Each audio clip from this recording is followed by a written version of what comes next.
샬롬, 반갑습니다. 오늘은 고린도후서 세 번째 시간으로 우리가 고린도후서 5장부터 9장까지 이야기를 오늘 보고 고린도후서를 마무리하려고 합니다. 5장에 보면요, 특히 5장 11절 이하에 보면 사도의 역할과 직분에 대해서 이야기를 좀 합니다. 그 5장 13절에 보면 우리가 만일 미쳤어도 하나님을 위한 것이고 정신이 온전하여도 너희를 위한 것이니 그리스도의 사랑이 우리를 강권하시는도다. 우리가 생각하건대 한 사람이 모든 사람을 대신하여 죽었은즉 모든 사람이 죽은 것이라. 그가 모든 사람을 대신하여 죽으심은 살아있는 자들로 하여금 다시는 그들 자신을 위하여 살지 않고 오직 그들을 대신하여 죽었다가 다시 살아나신 이를 위하여 살게 하려 함이라 라고 되어 있습니다. 여기 보면 우리를 위해서 대신 갚으셨다고 합니다. 그게 뭡니까? 우리의 죄를 위해서 대신 죽은 사람. 그러면 우리를 위해서 대신 죽어주셨다면 대신 죽은 사람들은 어떻게 살아야 될까요? 그러니까 대신 죽으심을 그 은혜를 받은 사람들은 어떻게 살아야 되느냐? 오늘의 말씀을 보면요, 당연히 욕심 없이 살아야 되겠죠. 우리가 인생을 살아가면서 3대 욕심이 있죠. 뭡니까?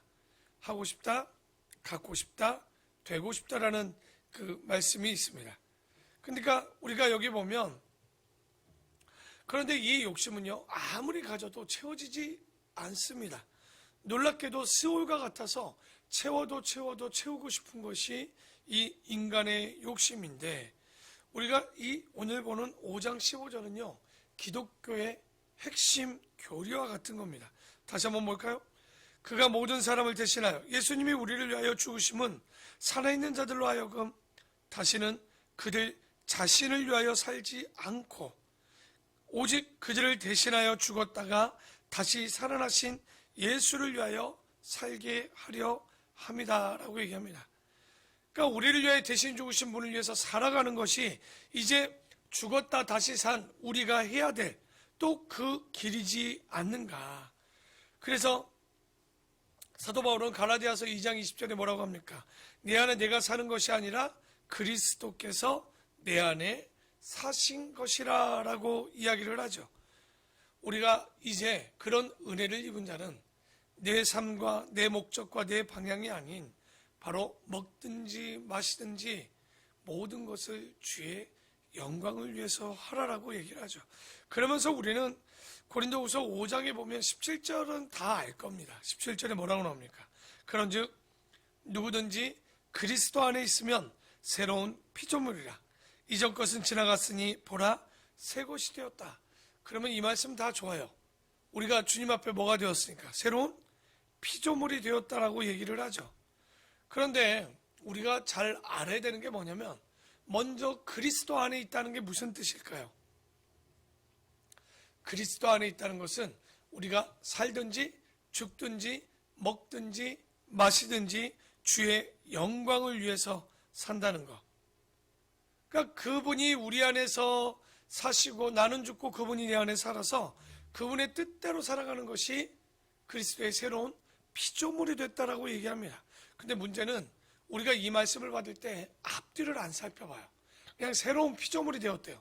그게 뭐가 된 게 새로운 피조물일까요? 오늘 성경은 그 이야기를 하고 있는 거죠.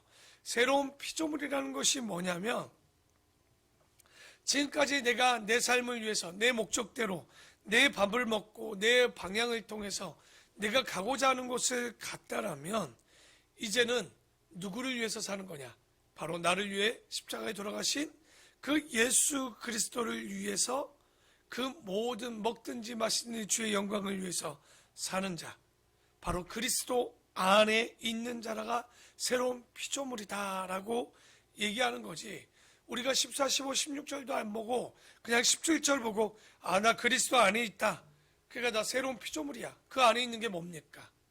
바로 먹든지 마시든지 주를 위해서 사는 겁니다. 그러니까 나의 생각과 가치와 방향과 모든 설정이 주님 앞에 되어 있는 사람을 뭐라고 하는 거예요? 새로운 피조물이라고 얘기하는 거예요. 오늘 우리가 교회 안에서 신앙생활을 한다고 하지만 거듭났다고 하지만 우리가 이렇게 새롭게 살지 못한다면 아직 우리는 새로운 피조물도 거듭난 사람도 아닐 수 있다는 거죠. 그래서 우리가 중요한 말씀을 좀 보았고요.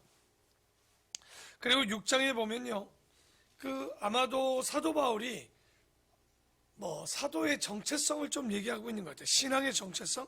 1절에 보면 우리가 하나님과 함께 일하는 자로서 너희를 권하노니 하나님의 은혜를 헛되이 받지 말라라고 되어 있습니다. 그러니까 이 사람의 의식은 뭐냐면 하나님과 함께 일한다. 내가 일한다가 아닙니다. 하나님과 함께 일하는 자는 그러면 어떤 마인드를 가지고 살아야 되느냐. 9절에 보니까 무명한 자 같으나 유명한 자요. 뭡니까?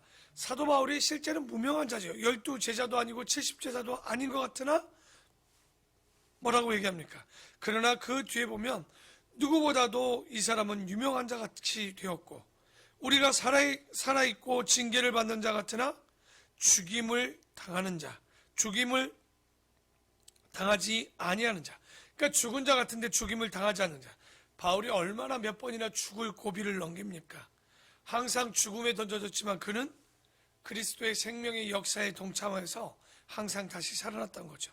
그리고 10절에 보면 근심하는 자 같으나 항상 기뻐하고 가난한 자 같으나 많은 사람을 부유하게 하고 아무것도 없는 자 같으나 모든 것을 가진 자. 저는 이게 믿는 자들과 정말 주님께서 이 사도 바울 같은 하나님의 자녀가 가야 되는 정체성이지 않는가. 지금 있는 고난이 영원하지 않다는 사실도 깨닫게 될 것이고, 그렇죠? 죽을 것 같지만 주님께서 생명의 향기를 우리에게 맡겨주시는, 그러니까 우리가 이런 믿음을 가져야 되는데 모든 것을 가졌다. 여러분, 우리가 이런 믿음을 가져야 돼요. 그래야 어떤 삶에 있어서 연연하지 않습니다. 먹는 거에, 사는 거에, 죽는 것에 정말 우리의 어떤 소유의 욕심을 갖게 되지 않죠. 그래서 빌립보서 4장 13절은 다 알 거예요. 내가 뭐합니까?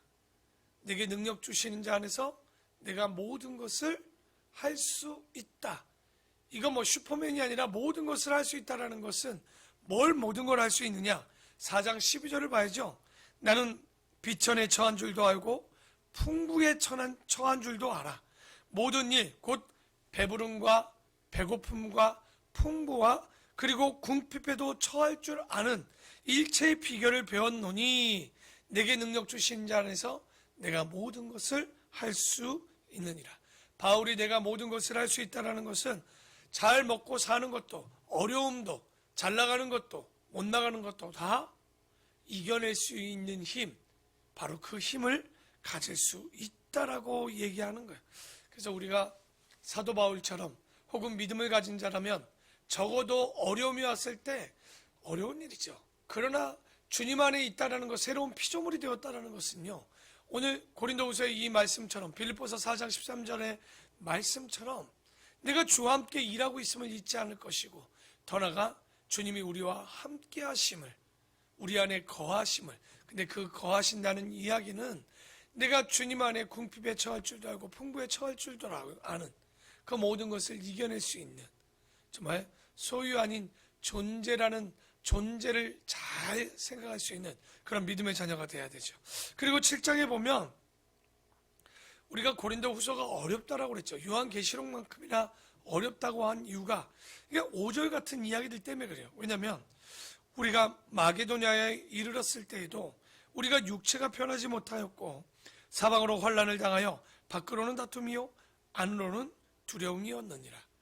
이 말이 무슨 말인지 잘 모를 거예요. 근데 여기 5절에 보니까 우리가 마게도냐에 이르렀대요. 갑자기. 이 말이 어디서 연결되는 이야기입니까? 2장 한번 볼까요? 고린도후서 2장입니다. 2장 12절에 보면 내가 그리스도의 복음을 위하여 드로아의 이름에 주 안에서 문이 내게 열렸을 때 내가 내 형제 디도를 만나지 못하므로 내 심령이 편하지 못하여 그들을 작별하고 어디로 갔다라고 나옵니까? 마게도냐로 갔다라고 그래요. 그러면서 갑자기 바울이요 3장, 4장, 5장, 6장까지 갑자기 향기 얘기를 했죠. 그러니까 이게 지금 왜 이렇게 이야기가 가냐면 바울이 내가 그 디도를 만나러 갔다 만나지 못해서 드로아에서 마게도냐로 갔다라고 하는데, 가다가 왜 사람들이 자기를 드로아에 바울이 왔다는 소식을 듣고 사람들이 많이 모여들었죠. 그러니까 이 모여드니까 그때 갑자기 냄새 얘기를 합니다. 그래서 이 냄새 얘기를 하다가 갑자기 그 얘기를 가다가 아차, 근데 무슨 얘기를 하다가 여기 왔지? 하다가 7장 지금 5절에 아참, 내가 마게도냐까지 갔다는 얘기를 했지? 하면서 7장 5절 이하의 마게도냐에 연결을 합니다. 그러니까 정신없이 구절 보면 별로 이런 걸 못 느끼는데 전체적으로 보면 문제가 좀 있어 보이죠. 도대체 무슨 말을 하는지 모르는 거죠, 지금 우리가. 그래서 이런 이야기들을 하는 이유는 여기는 아무것도 아닙니다. 로마서에 가면 더 심각하게 바울이 이런 일들을 많이 보여요. 왜 그러냐? 바울이 원고 없이 이야기를 하거나 말을 하기 때문에, 왜? 이 사람이 너무 똑똑해요, 실제. 그러니까 가다가 향기, 그러면 향기는 말이야 그리스도의 향기인데, 이 그리스도의 향기는 말이야 이러면서 말이 한 단어만 나오면 이야기가 굉장히 길어집니다. 그래서 로마서도 쉽지 않다는 이유는 편지인데 왜 쉽지 않겠습니까? 쉬운 이야기예요. 근데 바울이 워낙 이분이 똑똑하다 보니까 하나의 이야기를 하면 그 이야기에 파생되는 이야기들이 굉장히 많이 있는 거예요. 그래서 좀 우리가 성경을 볼 때 어려운데, 그래서 5절입니다. 5절 보면, 다시 한번 보면 아까 2장 12, 13절을 이어서 연결하는 거예요. 원래는 우리가 마게도냐에 이르렀을 때에도 우리 육체가 편하지 못하였고 사방으로 혼란을 당하여 밖으로는 다툼이요 안으로는 두려움이었노라. 그러나 낙심하는 자들을 위로하신 하나님이 디도가 오므로 우리를 위로하셨으니, 디도가 왔다는 거죠. 여러분, 우리가 고린도 전후서를 공부하는데 사도 바울이 지금 고린도 전서를 어디서 씁니까? 에베소에서 3년간 머물면서 지금 어떻게 한 거예요? 고린도 교회에 문제가 터졌죠. 여러 가지 일이 터지니까 바울이 고린도 전서를 보냈습니다. 보냈는데 문제는 디모데를 통해서 보낸 것 같은데 수습이 안 된 거예요. 오히려 바울에 대한 원망과 그리고 바울을 믿지 못하고 잘못된 복음이 들어가는 이런 문제들이 터지니까 바울이 너무 속상해서 그들에게 아주 약간 그들에게 권면과 책망의 이야기를 막 쏟아냅니다. 그게 고린도 후서 10장에서 13장까지의 이야기를 디도를 통해서 보냈던 것 같아요. 근데 보내고 나니까 바울이 너무 불편한 거예요. 왜? 해야 될 이야기를 했지만 내가 너무한 것 아닌가?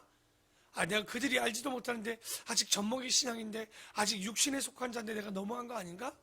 싶어서 아니다 싶어서 기다려도 디도가 오니까 불안한 거예요. 이거 디도까지도 문제가 생긴 거 아닌가? 내가 너무 심한 거 아닌가? 그래서 에베소에 있어도 일이 되지 않았던 거죠. 그러니 디도를 찾아 올라가서 아까 드로아까지 갔는데 드로아에도 없네요. 마게도냐까지 갔는데 없는 거죠. 근데 6절에 디도가 왔다라고 되어 있는 거예요. 아마도 이게 바울이 마게도냐를 지나서 데살로니가, 다시 말해서 그리스 헬라까지 갔던 거예요. 그러니까 원래 에베소는 어디입니까? 우리 땅으로 하면 지금 터키죠. 근데 아시아에서 이제 어디로 간 거예요? 유럽으로 넘어가 그리스까지 넘어간 거예요. 데살로니가 정도에서 만나지 않았는가? 근데 거기서 만났는데 디도한테 소식을 들었죠. 선생님, 다 해결되었습니다. 그래서 자기가 감정적으로 보낸 편지에 대해서 너무나도 미안했던 거죠. 그래서 8절에 그러므로 내가 편지로 너희를 근심하게 한 것을 후회하였으나 지금은 후회하지 아니함은 그 편지가 너희로 잠시만 근심한 줄. 그러니까 어느 편지는 모르지만 아주 격한 편지를 보냈던, 아마도 고린도후서 10장부터 13장까지의 이야기를 보내고 근심하고 후회했었다라고 합니다. 왜 그랬겠습니까? 여러분, 고린도후서 13장이 전서 13장이 무슨 장이라고 그랬죠? 전체적으로 보면 은사에 대한 이야기지만 사랑에 대한 이야기들이 많이 있죠. 고린도전서 쓸 때 뭐라고 썼어요? 사랑은 오래 참아야 되는 것 아니겠느냐 해놓고서 자기는 오래 못 참았네. 사랑은 온유하다라고 해놓고 나서 편지를 보면서 너무 창피했던 거예요. 자기는 온유하지 못했던 거죠. 그리고 사랑은 자랑하지 아니하며라고 했는데 그들이 바울을 못 믿으니까 자기 자랑을 했던 거예요. 내가 핍박을 받았지만 이 핍박을 받았을 때 내가 어떻게 핍박받았는 줄 알아? 자랑같이 서 내려갔던 거죠. 그래서 이 편지를 쓰고는 바울이 좀 어려웠던 거죠. 그래서 내가 바울이 염려하고 근심하고 후퇴하고 탄식하다 디도를 내가 보냈던 것 아니냐. 그래서 9절에 내가 지금 기뻐함은 너희로 근심하게 한 까닭이 아니요 도리어 너희가 근심으로 회개함에 이른 까닭이라. 너희가 하나님의 뜻대로 근심하게 된 것은 우리에게서 아무 해도 받지 않게 하려 함이라 되어 있습니다. 그러니까 내가 너희에게 이런 편지를 써서 너무 마음이 근심하고 어려웠지만 그래도 담대하게 이 편지를 보낸 것은 그래도 내가 잘한 것 같구나. 하나님의 뜻대로 하는 근심은 후회할 것이 없는 구원에 이르게 하는 회개를 이루는 것이요 세상의 근심은 사망을 이루는 것이니라. 보라, 하나님의 뜻대로 하게 된 이 근심이 너희로 얼마나 간절하게 하며 얼마나 변증하게 하며 얼마나 분하게 하며 얼마나 두렵게 하며 얼마나 사모하게 하며 얼마나 열심히 있게 하며 얼마나 벌하게 하였는가. 너희가 그 일에 대하여 일체 너희 자신의 깨끗함을 나타내었느니라. 그러니까 지금 사람들이 깊이 근심하고 회개하고 되었어도 정말 그 벌할 사람을 벌하고 또 잘 되어서 그나마 마음이 조금 어려웠지만 그래도 일들이 잘 처리되었음에 감사하는 마음으로 그들을 위로한 마음으로 다시 한번 이렇게 편지를 보냈던 거죠. 그리고 고린도후서 8장과 9장은요 7장까지 굉장히 부드럽죠. 그리고 나서 8, 9장에 무슨 말을 하느냐. 야, 우리가 그런데 예루살렘이 지금 어려운데 예루살렘을 위해서 연보하자라고 얘기하는 거야. 그러면 여태까지 왜 연보 얘기를 못했냐. 여러분 지난번 고린도 전서 16장을 볼 때 이렇게 돼 있었습니다. 성도를 위해서 연보를 하는데 갈라디아와 여러 교회가 말한 것처럼 매주 첫날에 이익을 얻은 대로 모아서 미리 준비하고 이 예루살렘을 위해서 연보하자라고 바울이 고린도 교회에게 격려를 했던 거죠. 그런데 그러고 나서 고린도 교회에 문제가 생겼다라고 하니 디모데를 통해서 디모데 후서 있죠. 바로 10장과 13장을 보냈던 거죠. 여러분 그들을 책망하고 뭐라고 혼내고 났는데 연보 얘기를 할 수 있을까요? 못했겠죠. 돌아왔는데 편지에 바로 연보하자 디도가 해결했다고 해서 야, 해결했으니까 바로 연보하자. 헌금 얘기는요 지금이나 그때나 쉬운 이야기는 아니었을 거예요. 아무리 하나님의 일이어도 이런 것들을 할 때 가난한 성도들도 있기 때문에 민감해요. 그러니 그런데다 불구하고 10장부터 13장까지 굉장히 격하게 편지를 보냈는데 그 뒤에 바로 연보 얘기를 한다? 아이고 이건 정말 쉽지 않았던 거죠. 그러니까 바울이 1장부터 7장까지 굉장히 그들에게 칭찬을 하죠. 그리고요 이 연보에 대한 이야기가 짧지도 않아요. 8장, 9장, 2장이 다 뭐에 대한 이야기입니까? 연보를 이들이 해서 예루살렘 교회를 도왔으면 좋겠다라고 이제 2장을 얘기하는 거죠. 그러니까 우리가 여러분 이런 내용들을 봐야 되는데 8, 9장 연보하자라고 좋게 얘기했는데 10장부터 13장까지 책망하는 내용을 쓴다면 여러분 같으면 야 우리 연보 헌금합시다. 아니 그런데 여러분들이 이렇게 헌금을 안 할 수 있습니까? 어떻게 신앙이 이럴 수 있습니까? 라고 막 격하게 그들을 책망하면 아니 헌금하려고 한 마음도 멈출 겁니다. 그래서 고린도 후서가 쉽지 않아요. 그래서 우리가 요즘 신학으로 보면 고린도 전전서, 고린도 전서, 고린도 후서의 10장부터 13장 그리고 고린도 후서가 바로 1장부터 9장이라고 이렇게 보는 이유가 성경의 맥락적인 부분이 좀 그렇죠. 그래서 마지막으로 9장에 보면 우리가 연보할 때 어떻게 되냐. 9장 6절입니다. 이것이 곧 적게 심는 자는 적게 거두고 많이 심는 자는 많이 거둔다 하는 말이로다. 각각 그 마음에 정한 대로 할 것이요 인색함으로나 억지로 하지 말지니 하나님은 즐겨내는 자를 사랑하시느니라. 그래서 여기 보면 여러분 하나님께서 어떤 연보를 하거나 헌금을 할 때 어떤 자를 기뻐하는 거예요? 기쁨으로 동참하는 자. 그러니까 왜 우리가 기쁨으로 동참합니까? 내가 돕고 있는 자들이 언젠가는 나도 어려움을 당할 때 그들도 나를 도울 수 있는 것 아닙니까? 그래서 교회가 항상 관심을 가져야 돼요. 목회자가 못 챙기면 목자가 챙기고 목자가 못 챙기면 준목자가 챙기고 준목자가 못 챙기면 권사가 안수 집사가 챙기고 그러니까 목원들이 스스로 챙기고 정말 우리가 항상 그런데 이런 일들을 할 때, 왜 나만 이래야 돼? 나는 신방하는데 왜 저들은 안 하지? 나는 전화를 하는데 왜 전화도 안 받고 난리야? 그게 아니라는 거죠. 우리가 억지로 이런 일들을 하는 게 아니에요. 항상 주님은 나에게 어떻게 하셨습니까? 그러면 여러분은 주님 앞에 즉각적으로 응답하시고 전화 받고 카톡 보내고 정말 그 안에 사셨습니까? 그러지 못하잖아요. 그러니 우리가 주님 앞에 항상 우리의 연약함을 깨닫고 우리가 잘 남들을 더 품을 수 있는 믿음이 필요하죠. 그래서 마지막 8절입니다. 하나님의 능히 모든 은혜를 너희에게 넘치게 하시나니 이는 너희의 모든 일에 항상 모든 것이 넉넉하여 모든 착한 일을 넘치게 하게 하려 하심이라. 여러분, 하나님께서 우리에게 넘치게 주시는 이유는 쌓으라고 주신 게 아니라 나누라고 주신 것입니다. 항상 우리가 이런 어려움이 있거나 도와야 될 일들이 있을 때 내가 무엇을 해야 되는지 먼저 뒤돌아볼 줄 아는 여유 있는 이런 바로 내게 능력 주시는 자 안에서 내가 모든 것을 할 수 있는 그런 능력을 가질 수 있는 여러분이 되기를 부탁을 드립니다. 사도 바울은요, 고린도 교회에 얼마나 지금 문제가 많은지 내부에도 외부에도 문제가 심각했던 거예요. 그런데 이런 일들을 그들에게 편지를 보내므로 독려함으로 정말 그들이 모든 일에 있어 열심으로 갈 수 있도록 깨닫기 위해 이 말씀을 주셨던 것처럼 오늘도 오늘의 이 말씀을 잘 쌓아서 구원에 이를 수 있는 생명의 향기가 나는, 주님의 말씀을 들었을 때 사망의 향기가 아니라 생명의 향기를 얻어낼 수 있는, 그리고 주님 앞에 언제든지 기쁨이 될 수 있는, 먹든지 마시든지 다 누구를 위해서? 주를 위해서 하는 새로운 피조물, 내가 아닌 주를 향해 살 수 있는 우리의 교회와 우리의 가정과 우리의 삶의 가치가 되었으면 합니다. 오늘도 우리가 무엇을 위해서 삽니까? 왜 허무할까요? 나를 위해서 살면요, 집이 백날 넓어봐야 자고 먹고 자는 곳 아닙니까? 아무리 좋은 걸 먹어도 그냥 새끼 먹는 거예요. 인생의 목표가 먹고 마시고 자고 결혼하는 게 전부라면 인생은 허무합니다. 그러나 오늘의 말씀처럼 주님 앞에 새로운 피조물은 그게 전부가 아니라 바로 주님 나라를 위해서 내가 아닌 주를 위해서 살고 주의 영광을 위해서 살아가는 우리 귀한 그리스도인.